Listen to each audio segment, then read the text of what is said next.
Good morning, good evening, or good night, wherever in the world you are. Hope you are having a wonderful day and welcome to your latest Nottingham Forest news on match day as Nottingham Forest take on Aston Villa, who are such a dry, boring team at the moment that the word vanilla just suits them down to a T. We have that watch along coming tonight at 7:30. We will go through the team news, the build up, and then, of course, you won't miss a kick of the game with us. So make sure you're tuned in. The link's in the description down below.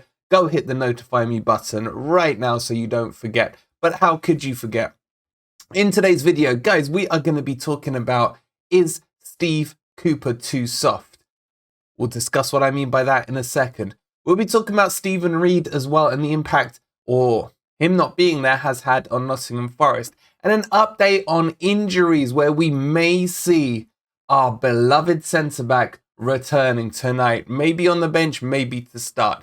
Before we get into all of that, if you would be kind enough to hit that like button, if you're excited for tonight's game, subscribe to the channel, both of which completely free to do. It'll only take you a second, so go do them now. And if you want to support us, become a member for 99p. Let's get into the video and let's start about this Steve Cooper being soft. Okay, guys, so there was a recent interview done with Morgan Gibbs-White where he was talking about a lot of things and spoke very well, I thought. But he was asked about how things are going and everything. And one of the comments that came out, and I'm paraphrasing slightly, is he said, you know, the gaffer can be a little soft. And I just found that very, very interesting because it's something we have been discussing between myself and you guys and some of the other Forest YouTubers as well, is there a nasty side to Steve Cooper? And I'm not saying it's a good thing or a bad thing either way. Look, people who are nice in life tend to get buy-in from people, and those people in turn will look to work effectively with them. But when the proverbial hits the fan, shall we say, is he the right man to just really go and lambast someone if they've had a bad performance? Or, and it seems like it this way, is his approach to put the arm around, tell them there is going to be better soon? And I think that is the approach he does take. And I think you could kind of see in what Morgan Gibbs-White was saying that he's used to managers who maybe chuck the old hairdryer out, etc. And it's a different approach to him. Now, I'm not saying he thought it was bad or good. That's his own prerogative. But what it does lead me on to think is, who was the bad guy, the bad cop last season? And was it Steven Reid? Was Steven Reid more important than we have not given him credit for? And I think the further we've gone into the season, I think the clearer to see it is that Steven Reid is a huge miss. Let's remember, he was the man who went in charge against Huddersfield last season before Coops took over, and he changed the formation to a 3-4-2-1, and we went and won that much 2-0. If I remember rightly, there was another own goal from Huddersfield in that game. Was there another game last season where Huddersfield scored an own goal? Remind me down in the comments below. Anyway, with that change, he was only changed from the Houghton formation, which was a 4-2-3-1. And then Cooper came in and built on that, and we all know what he did. But the balance seemed to be very nice between him and Steven Reid. And I don't know this on any authority, but maybe Steven Reid was the bad cop in that changing room where he would, you know, read the riot act if required, and so on and so forth. I think he's a bigger loss. Now, I love Andy Reid. Andy Reid, who's come in, Forest legend, loved watching him at the City Ground as a kid myself, and met him as well. Starstruck by him when I met him. I remember it was a hell of an afternoon. But is he the yin to Steve Cooper's yang, if that makes sense? And I think he's not, because Andy Reid is a lovely guy. Has he got that nasty streak in him that when it's required, he can go and, you know, proverbially slap the players around? But the other thing with Andy Reid is he hasn't got Prem experience in terms of managerial or assistant managerial level, but he is learning his trade. I just think it's an interesting discussion to have. And it was twice that Morgan Gibbs-White mentioned it, one at the start, and then one again when they asked about the contract and whether or not Cooper had told them about the contract. And he said, no, he's too nice to tell that. We heard from the media guys in and around the training ground. So it's interesting. It's interesting. Do we want to see Cooper get a nasty side? I would like to see it, if I'm being honest with you. I would like to see, especially after we saw the Leicester match where he came out and said he doesn't want to go in on the players because he feels they gave it their all and they kept working till the end. That did annoy me, I must admit. Now, I was hot under the collar, we'd just lost the match. But we do need someone in that managerial hierarchy who can read the riot act. And I don't know who it is. I don't. But food for thought. Thought I'd bring it up, but I'd love to hear your thoughts on it. And again, the point on Stephen Reid, I would take him back tomorrow. I think, and this is nothing against Andy Reid, I just think Stephen Reid brought that balance to the structure we had in there, and he's a huge loss. He's an absolute huge loss, in my opinion. Get your thoughts in down below, though, on it. Now let's move on to the game. Obviously, Forest are playing Aston Villa tonight, and we may be seeing our uncapped captain return. Niakhate is this close to fitness. I found some training photos of him training with the full first team. Now, is he going to be blooded straight into the team, or will he come out onto the bench? I don't know. I don't know the answer. I don't even know what the team selection is going to be. To be honest, I'm more scared for 7 p.m. tonight when the team gets released than I am for the actual kickoff at 8 p.m. Obviously, we'll dissect it on the watch-along. But if Niakhate is close to full fitness, I would risk him. I know it's short-termism in my mind, but what I'm thinking is, let's just say he's got 60 minutes in him. I would rather he played the first 60 minutes and then got subbed off. Hopefully, once Forest are in the lead, say 2-0 up. Oh my God, imagine 2-0 up.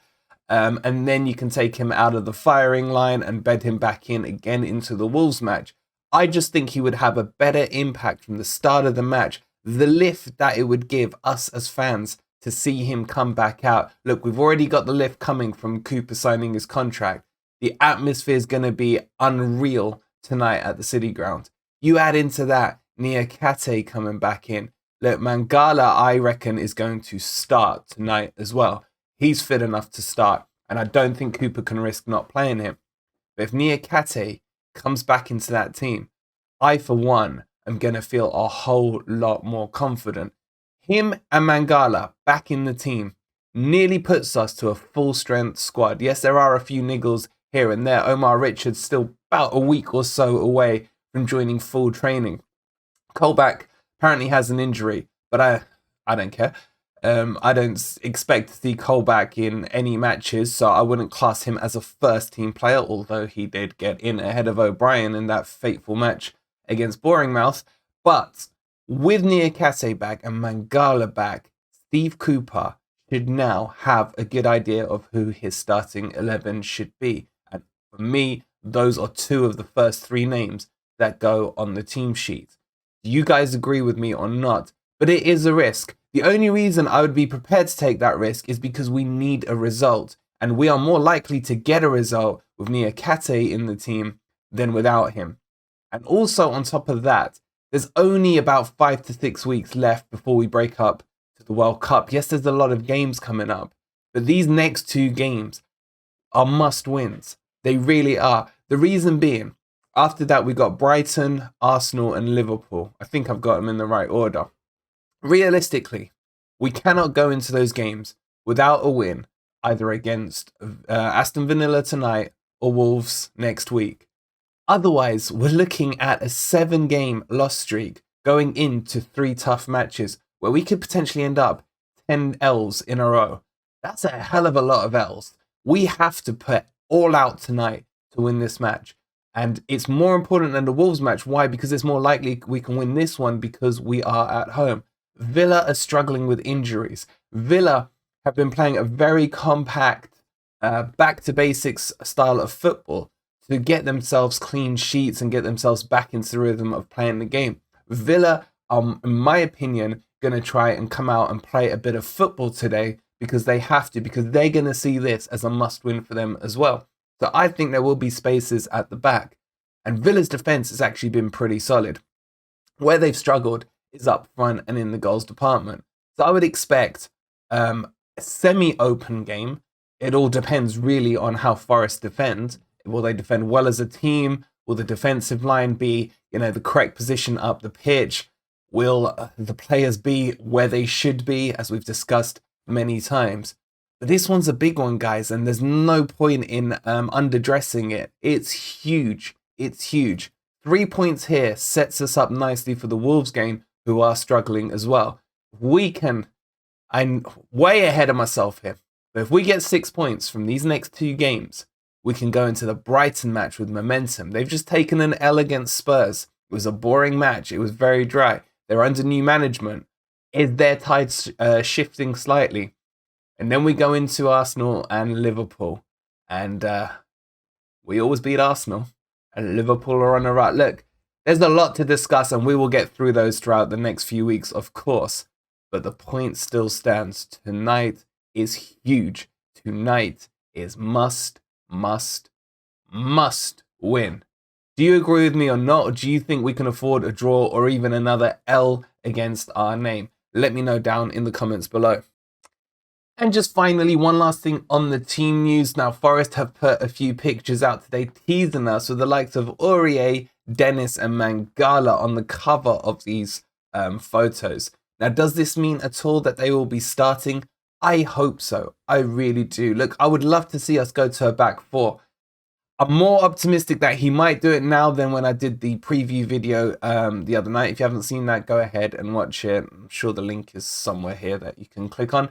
But I just think a back 4 with Dennis on the left, MG Dub in the mid, what's his face on the right?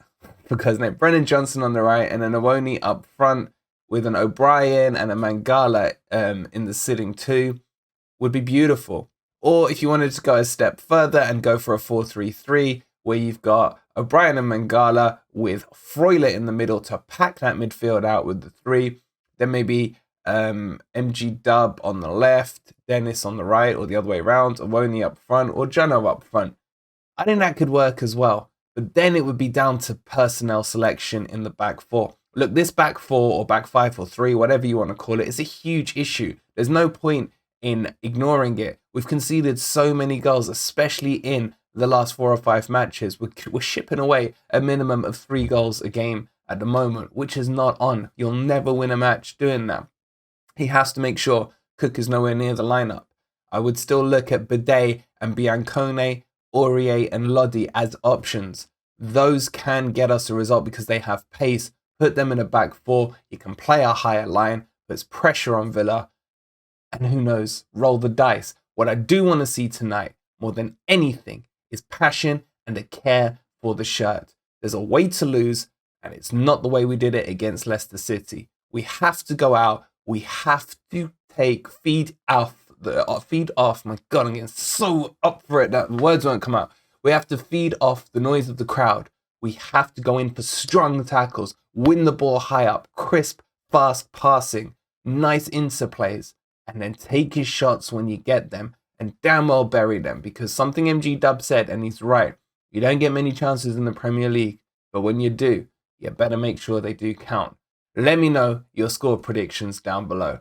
Let's wrap the video up there, guys. Remember, we will be 7:30 tonight for the watch along. This is huge. You're not going to want to miss it. Make sure you've hit the notify me button in the description below. Before you leave, if you'd be kind enough to hit the old like button if you haven't already, subscribe to the channel if you are new. And come on, you Reds. We'll see you at 7:30.